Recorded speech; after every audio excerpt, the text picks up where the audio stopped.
Hello,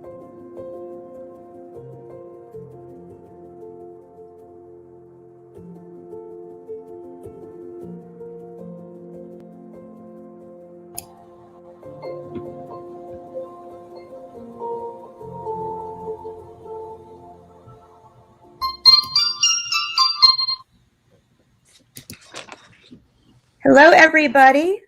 My name is Kitty, and I will be your host for today's Etchr mini workshop preview. If you can hear us and see us all right, please put a comment in the chat, just saying hello, or type llama, or let us know where you're watching from today. As soon as we have a couple of llamas in the chat or some comments, we can get started.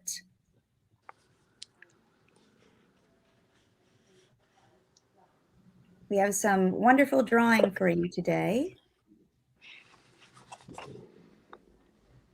Can everyone see us and hear us?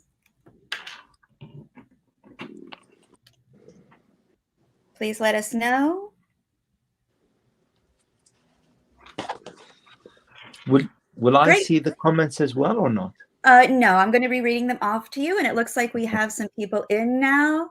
Let's see, we have people from India and the UK, Peru, Yorkshire, Ireland, Ohio. Let's see, where else? Houston, North Yorkshire. Excellent.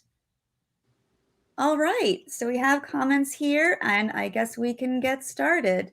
Again, my name is Kitty, and I'll be your host for today's Etchr mini workshop preview. We are here with Mayad Allos, who's going to be teaching you how to do some architectural detailing. So if you have questions for Mayad, please put them in the chat in all capital letters so that I can see them more clearly. If the questions are relevant to what he's doing at the moment, I will ask at that time. If not, I will probably hold them until the end when we have our question and answer session. And also, just so you know, if you decide to follow along today, we would love it if you would join our Facebook group. It's a private group just for people who've taken our workshops and our live demos.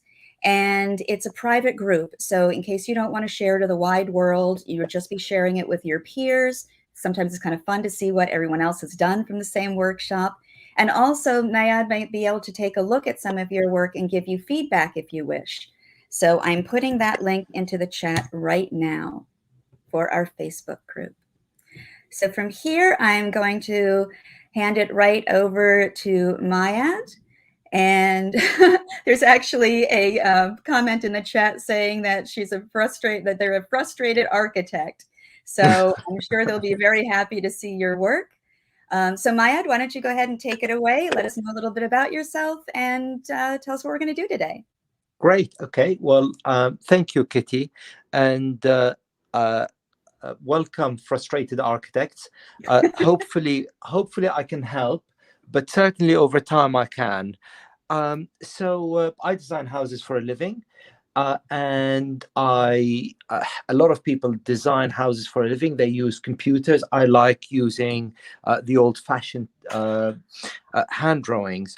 This sort of house, this is not my professional work, but I like doing a lot of architectural, urban sketching, scenes, architectural details, doorways, windows, houses. Some of them, a lot of them are made up. Some of them are actually work of reference pictures. And you can see I use my main technique is predominantly black and white using ink and pen. And with a splash of watercolor to give it some a bit of richness, and it makes the whole thing pop. We've got a mini workshop coming up. I think it's the 14th of November. Is that right, Kitty? Yes, it is. At 9 in the morning Eastern time. Yeah, and the mini workshop is to draw this piece, which is a made-up house. I live in Chelsea, London, and I take a lot of inspiration from my surroundings. So, Kitty, are you still there? I've lost it from the screen. Oh, you are. I just made your desktop big so everyone can see your picture better. Okay, perfect. So I take a lot of inspiration from my surroundings, and I really enjoy, and I find it very therapeutic to literally just doodle around and then come up with something, picking lots of windows and doors from different houses to make up a made up scene. So on the 14th, this is what we're going to do. But for today, we don't have as much time as the 14th. So I've literally just taken a small element of the drawing to demonstrate how we do it and what techniques I use. So to see if you're interested, then of course, please welcome and join me on the 14th. So I've taken the front entrance door, and this is what we're going to do today. Now, um, uh, the most important, the two things, I use a lot of freehand. Please ignore that.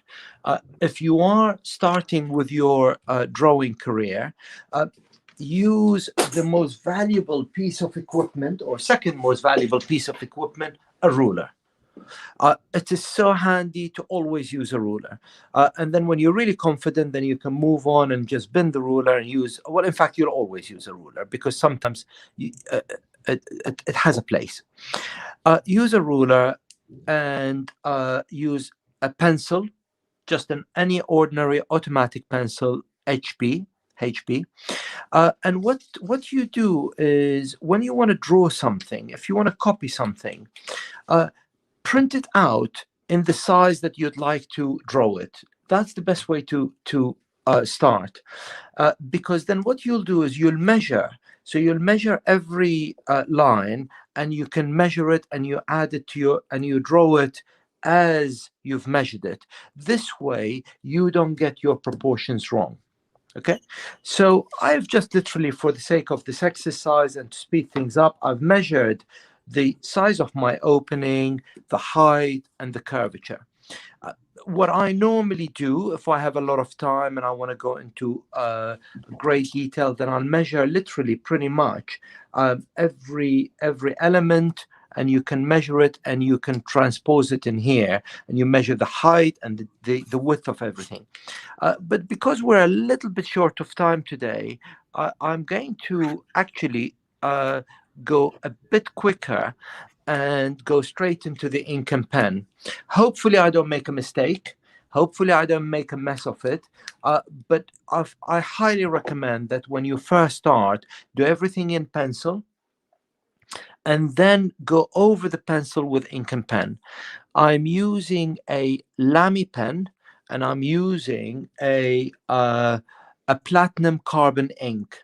Now, there's a specific reason for this. Lamy pen, they do a very fine nib. It's an extra fine nib, and this platinum carbon ink is not water soluble, which means that when you put water on it from watercolor, it doesn't smudge. I use the back of my nib quite often because that's where I get a finer line. Yeah. And today, because we are under a little bit of time restriction, we're probably going to go a little bit faster than I would like to go. But, you know, that's life. It's nice to work under pressure sometimes, just to really push yourself. So normally, what I've done here is I've taken literally like a canopy, a curved canopy, just to make our life complicated, because curves are obviously harder to draw than straight lines, and you can't use a ruler. So I'm using freehand here, and there are techniques on how we can get a really good curve. You notice that I break the line. I don't actually go one full circle. It's much harder to draw a continuous line. So draw, and I've marked this lightly in pencil before we started.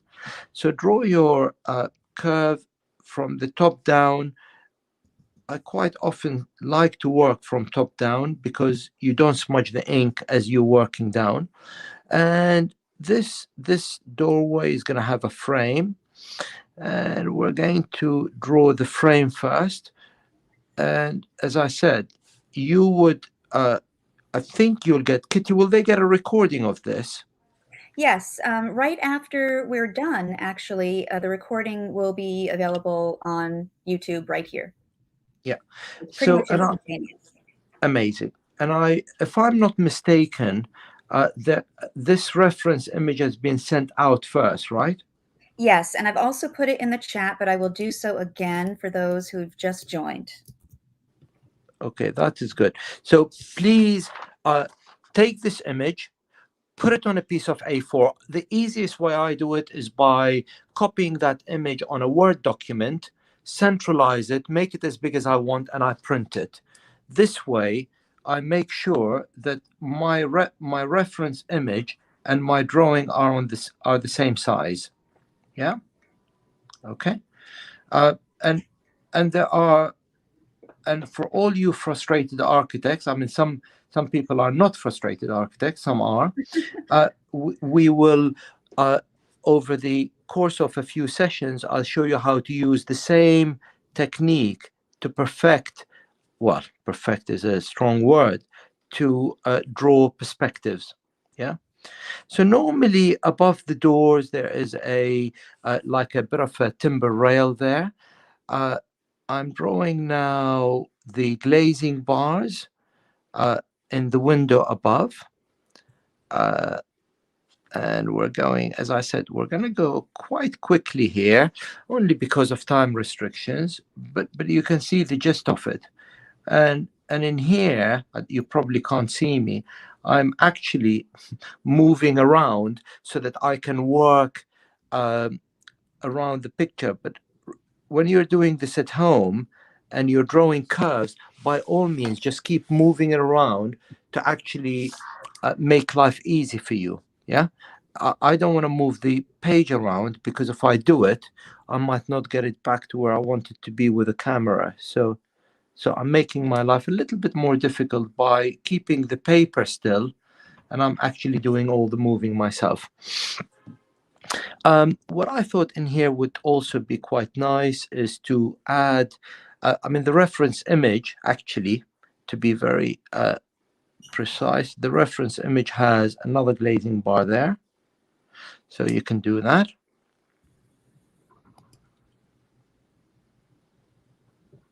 Okay. And then the reference image has got another circle going that way. And if you do this, just be a little bit careful and make sure that this is 2 centimeters. I'm going to do 2 centimeters here, and I'm going to just now, and that's your now normally when you want to be a little bit more careful, you would stop and you don't cross all your lines here, but in here it's okay. Where, as I said, this is the intention here is not to create photorealistic drawing, but is to learn the technique. One of these doorways can take you half an hour, or if you choose, it can take you 2 hours if you want to draw it to be absolutely 100% precise. I think if I spend 2 hours doing a doorway in this session, you'll all fall asleep. So we're going to avoid that. Yeah. What I've done here is I've made this into a double door, and where they join, I've created like a piece of wood that hides the joint. Yeah. So that's what this is. And the reason I've done that is because when we apply watercolor, that it gives me nice details to shade. And then what we've done here is we've drawn a step. And as I said, look, I've been doing this a while, so I'm happy with my straight lines, but please don't feel that this is an important part. Getting these straight lines right is more important than being proud and not using a ruler. Please use a ruler.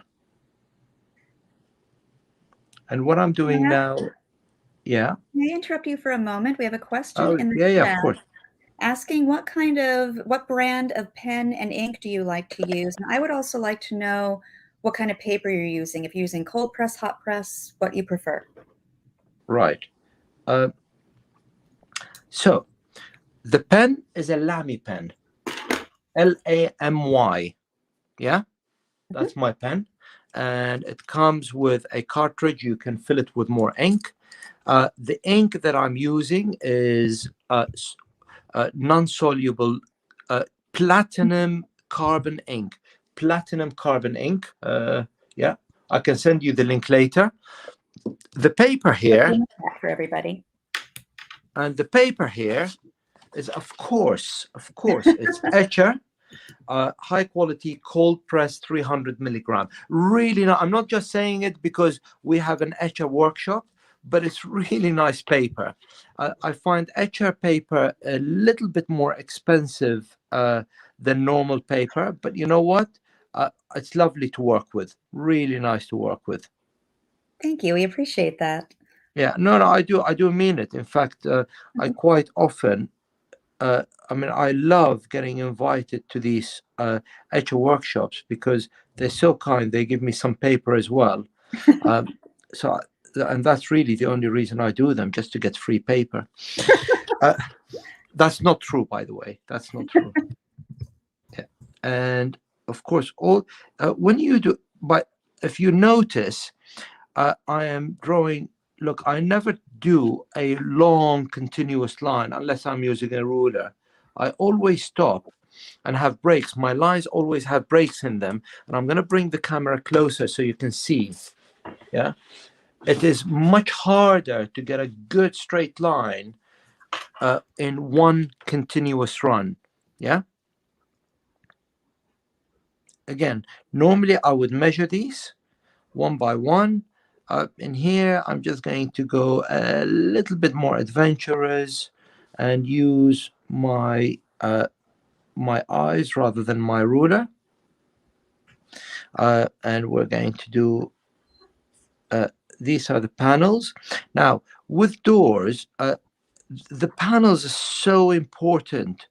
And I always put panels in my doors because they give you a lot of shadows.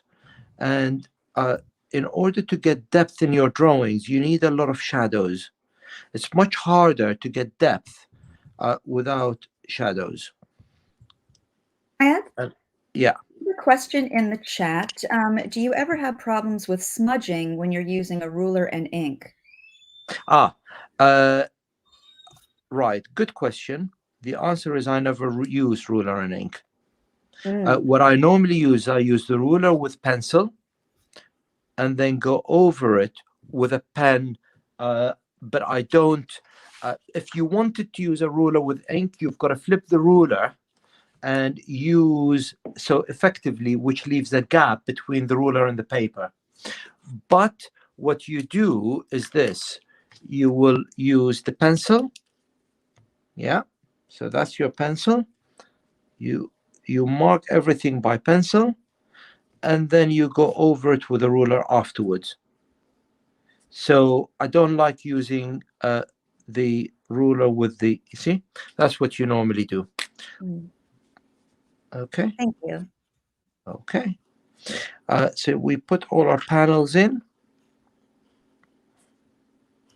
And as I said, for speed here, I'm not measuring them and I'm just using my eyes, and hopefully it won't be too bad. I'm sure it will not go into any art awards. Okay, so we've talked about why do we put panels on all the doors. The other thing that is important is your frame, your panels, everything produces a shadow. Yeah, and I'm just going to show you something quite interesting, because you can do the shadows in one of two ways.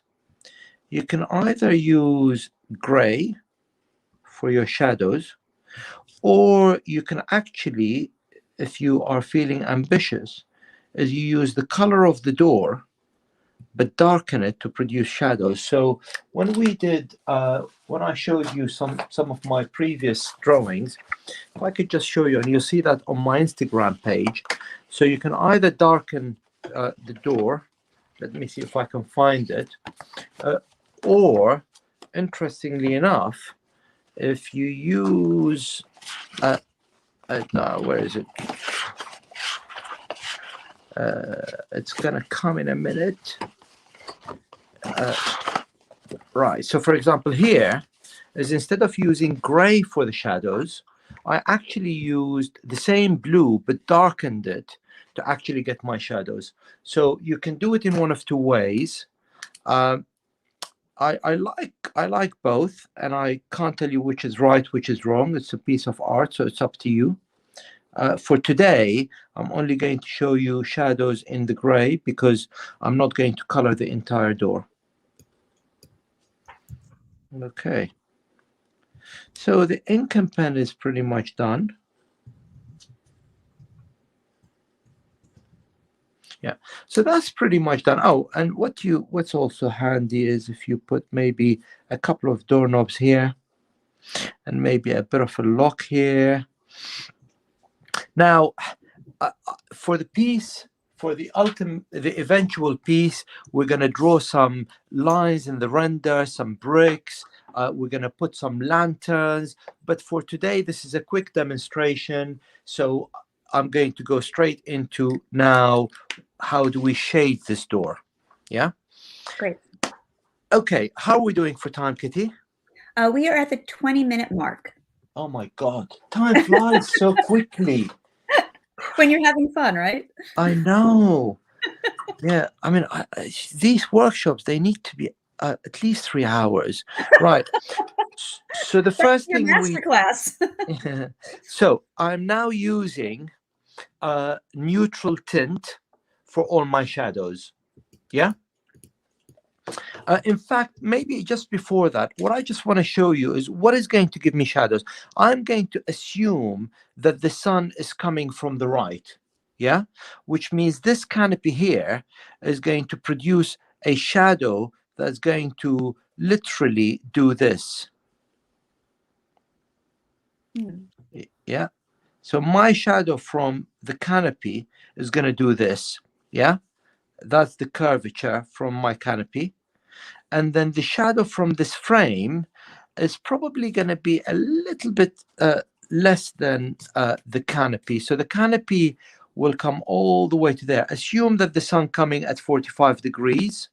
So the canopy is going to be there, and then the door is going to be more or less here, because the door is less deep than the canopy. Yeah, and the canopy is going to also have some the architectural details. So draw your shadows in pencil. And now I'm just going to move my palette here. And you'll see, by the way, just be careful. Of course, me being silly, I took my palette with me on holiday. And what I forgot is it's a lot sunnier and hotter in Spain than it is in England. And all my paint started melting. So No. have you had that before? I have had that with some gouache. Oh, really? Yeah. Silly mistake. But actually it's nice because I've got some interesting colors that are coming out of my completely accidental mixes. Yeah. Now, what I'm going to also show you, hopefully maybe next time or over time or the next one after, is you need to be able to do these big washes, yeah, without them smudging and without them creating hard lines. And that's quite it's interesting because it looks easy, but if you're new to watercolor, you'll always have this cauliflower effect from these large areas where you're doing the washes. So and famous last words, I'll probably get all of these effects in my drawing now. Right, okay. So and keep your mixture wet. Keep as long as it is wet on. As soon as the paint dry, it becomes very hard to control. Yeah. Right. Okay. So in here we'll have the architectural details, and in the mini workshop, that's the 14th of November, we're going to add a lantern to the side of this. We're going to add some nice plants, and that really gives you more or less a full piece. I'm going to try and keep it as simple as possible so that I don't complicate people's lives, but it's still going to hopefully look quite pretty. And of course, what you do then is you can put either, what did I do? Yeah, you can either put a line of shadow under the step. And sadly, we can't use a ruler with a brush. So that's where you can practice your straight lines. But the step is a really nice guide. Yeah. The other thing that you do is you create shadows. So these moldings, they have a depth to them. So therefore, they project some shadows onto the door itself. So you create some shadows here. As I said, 45 minutes is actually quite interesting challenge to draw anything. But that's what we're given, so that's what we will do. So these are your moldings.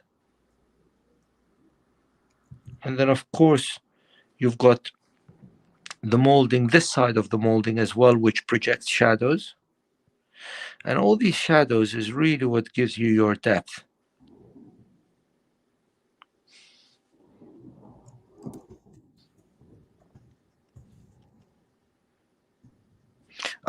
And then what we will do, as long as we have a tiny bit of time, is we will also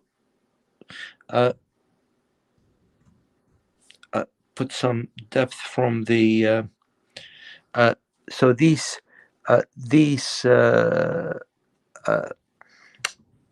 knobs, they'll have some depth to them. Okay, and then the last thing we'll do is, if this is dry, and it isn't dry, so that's a pain, as soon as that dries, we need to just make sure that we color the glass as well. And in here, you're going to have some shadows to the left of this.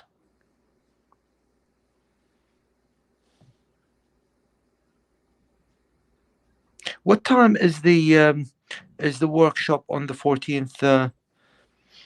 It is at 9 a.m. Eastern Standard Time. 9 a.m. Eastern Time. So that is, I think, what's that in UK time? You wouldn't know, would you? In UK? It will be 5 hours ahead. Okay. So 5 hours ahead of us. So 5 hours later than here. Yeah. So it'll be about 4 or 5 o'clock in the afternoon in the UK. A little bit earlier, I think. Let me see, 9. I have to count the hours. 5 hours plus 3 is 12 plus 2, so it's 2 o'clock in the afternoon, roughly. 2 o'clock in England, yes. Yeah. And for our Indian friends, it's going to be much later, right? Mm-hmm. Yeah. Yeah, but if you're insomniac and you can't sleep, it's a nice thing to do, right? And just so that everybody knows, the mini workshop is a 90-minute class where Mayad will go much deeper into all of what you're learning today.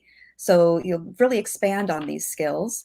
And also, if you can't make it live, if you purchase the workshop, the video is available just a couple of days afterward. So you'll still be able to see everything that he does. Amazing. How much time do we have left? We have, let's see, we are at the half-hour point, so we have about 15 minutes left. Okay, so I'm going to try and do this. So you see what I'm doing here is wherever there is a piece of wood, I'm creating shadows to create that extra depth.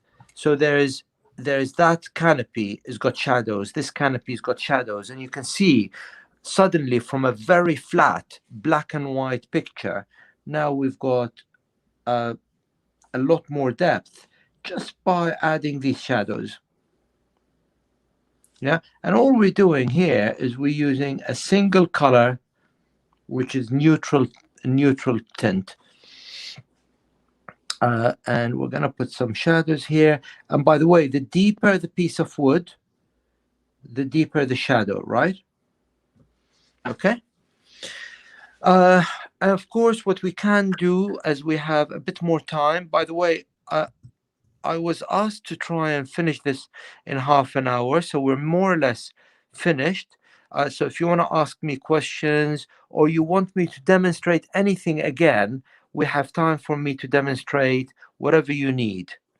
So I'm happy to redraw another part of this if that's what you want me to do. Okay. Yeah.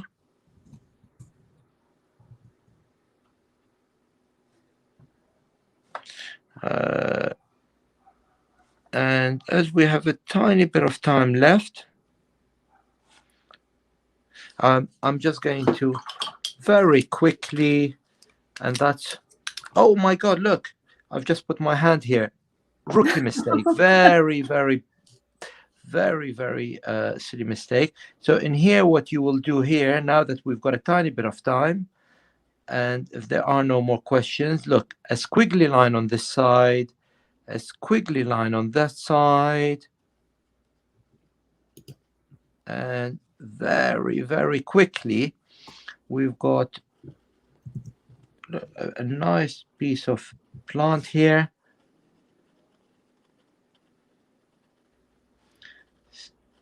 Really quickly. You can't draw any quicker than that, I don't think. Well, I can't anyway. And again, we draw. So it's probably more of a demonstration on fast drawing than actually on anything else. And then you use a bit of lemon yellow with sap green. By the way, Kitty, I could go on for hours. So you stop me whenever you want. Yeah, I could just do this for hours. Well, why don't we do this? You keep drawing, and why don't we have people start the question and answer session? But actually, first, I will ask you a little bit about what we're going to learn in the mini workshop. Again, the mini workshop is 90 minutes. So we're going to be expanding on all the techniques that Mayad taught you today. And the recording is available just a couple of days after the live event. So if you can't make it, not to worry. And you do have access to that video for as long as Etchr is around, which I hope will be a very long time.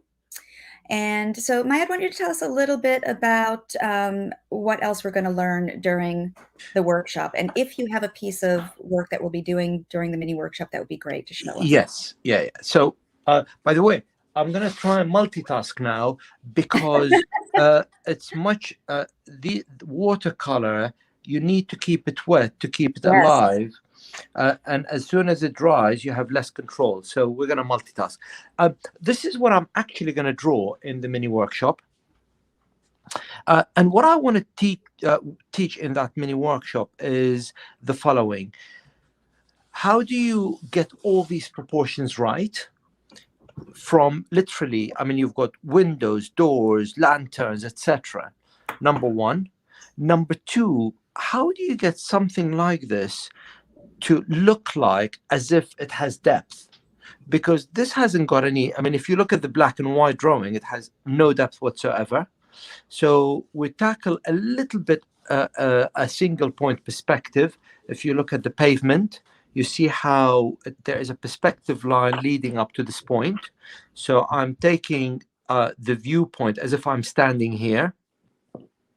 And we look at how these windows and doors with the shadows and the green, they create that richness from a very simple pen and ink drawing. It's quite a lot to learn in an hour and a half, but hopefully what is good is if we do a good job, which I'm sure we will, you have a recording and you can enjoy watching it a few times, and therefore you can do your own piece. And hopefully also, uh, maybe you can create your own, take any window, take any door, and just make your own house up. How does that sound? Sounds great. Good. I'm sold. I'm coming. I would hope so. Yes. Oh, yes. That's essential, isn't it? Yeah. So in here on this one, I'm literally just putting in 3 colors, which are deep yellow, lemon yellow, deep sap, sap green, and deep sap green.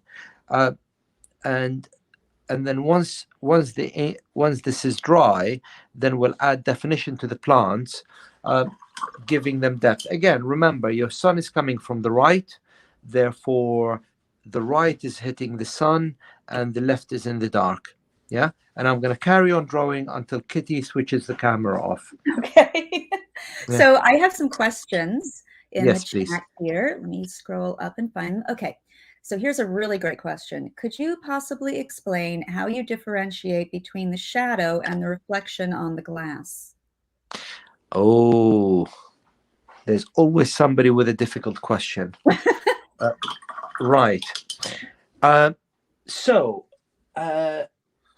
ideally, and we're not going to do that here or in another one, but ideally what you can do is use something like this. Why not throw a bit of sky onto the glass.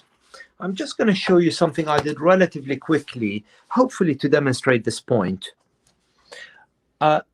This, I used cobalt blue for the glass. Yeah. I used a very dark green with a splodges of lighter green to say that I am actually reflecting the green. I put curtains behind to give me depth beyond the glass. And then right at the end, I used my little secret weapon, which is a white pastel, and I went over the shaded area to give it that reflective feel. Nice. Does that answer your question?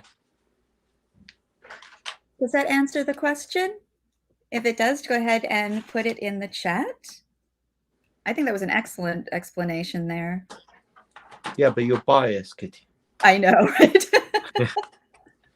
It made sense to me, though, just to develop those layers of depth. Yeah. And I wouldn't have thought to put the reflection of the foliage on the glass.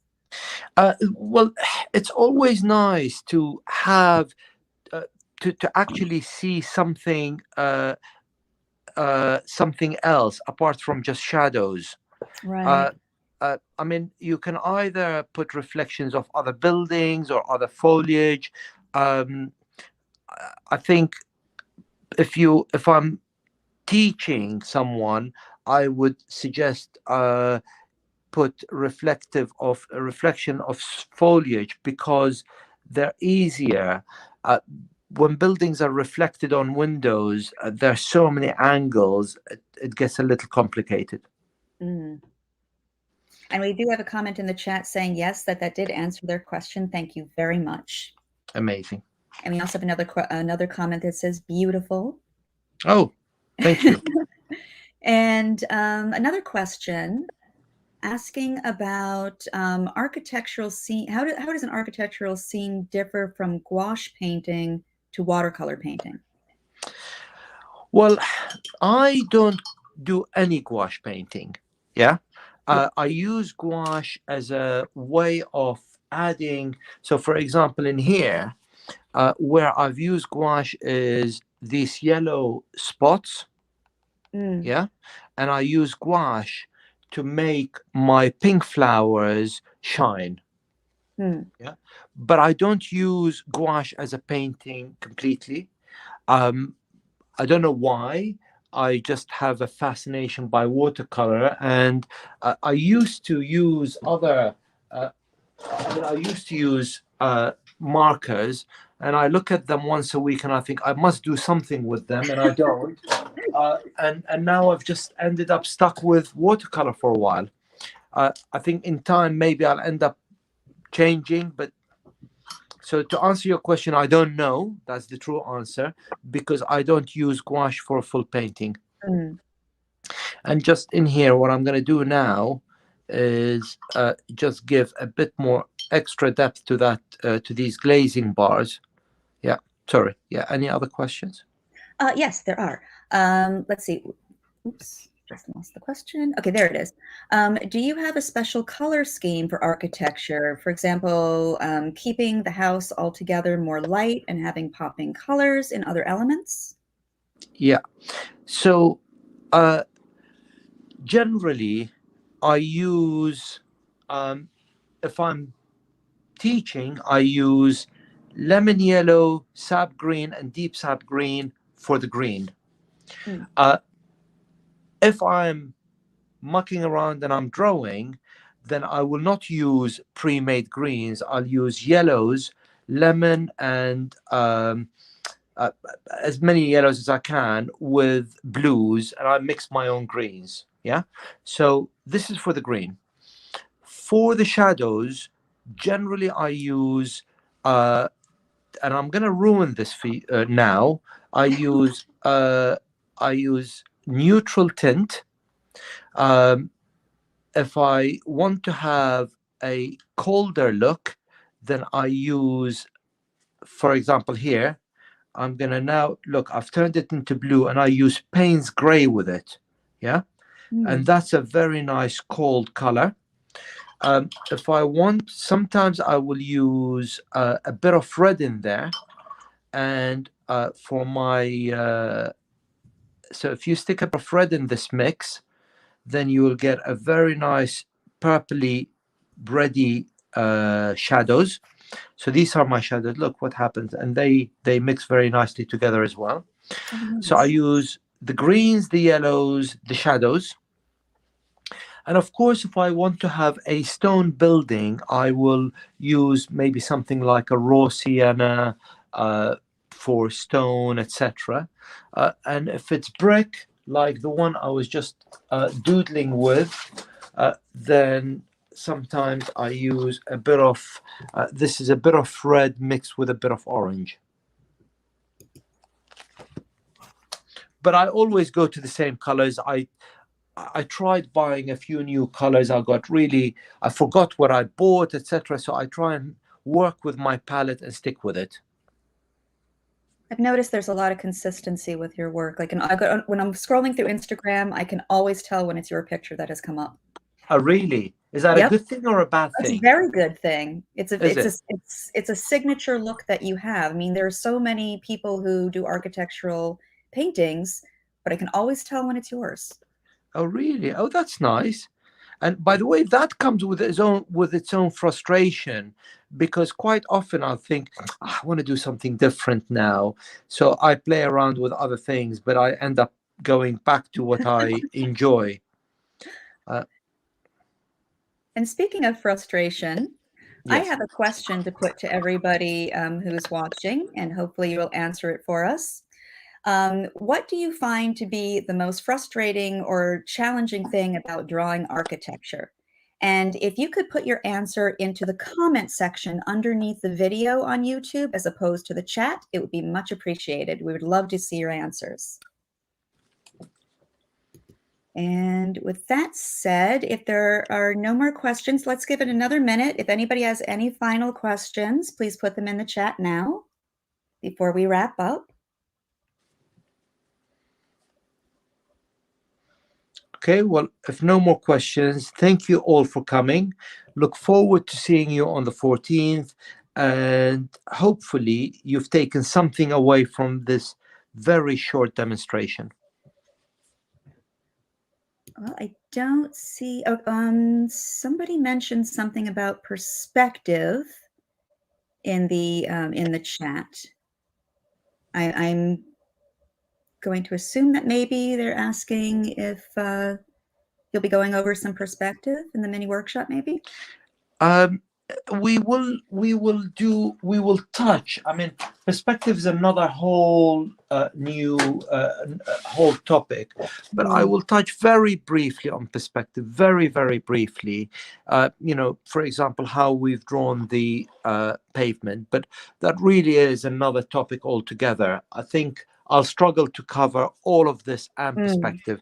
I've taken this as a front-on shot, which effectively is a single point perspective. But to really talk about perspective properly, you need single point, 2-point perspective, etc.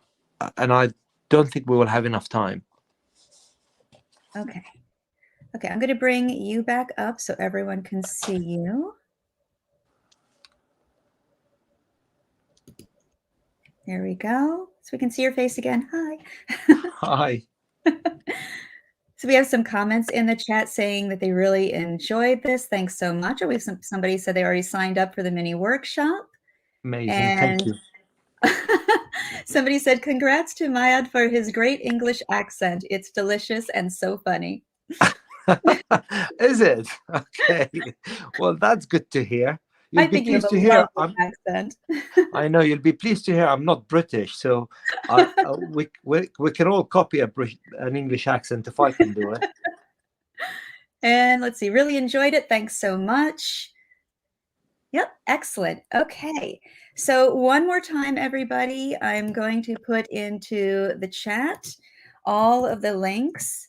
So we have the link for the mini workshop, for our Facebook group, and we also have a link for our feedback survey. We would really like to hear what your experience was like today. And if you let us know, that helps us to keep bringing you content that you'll enjoy. And your answers are anonymous. So let's see. Doesn't look like there are any more questions. Amazing. So, and if you want to see more of my work, please follow my Instagram page. Let me put that link into the chat one more time. One moment here.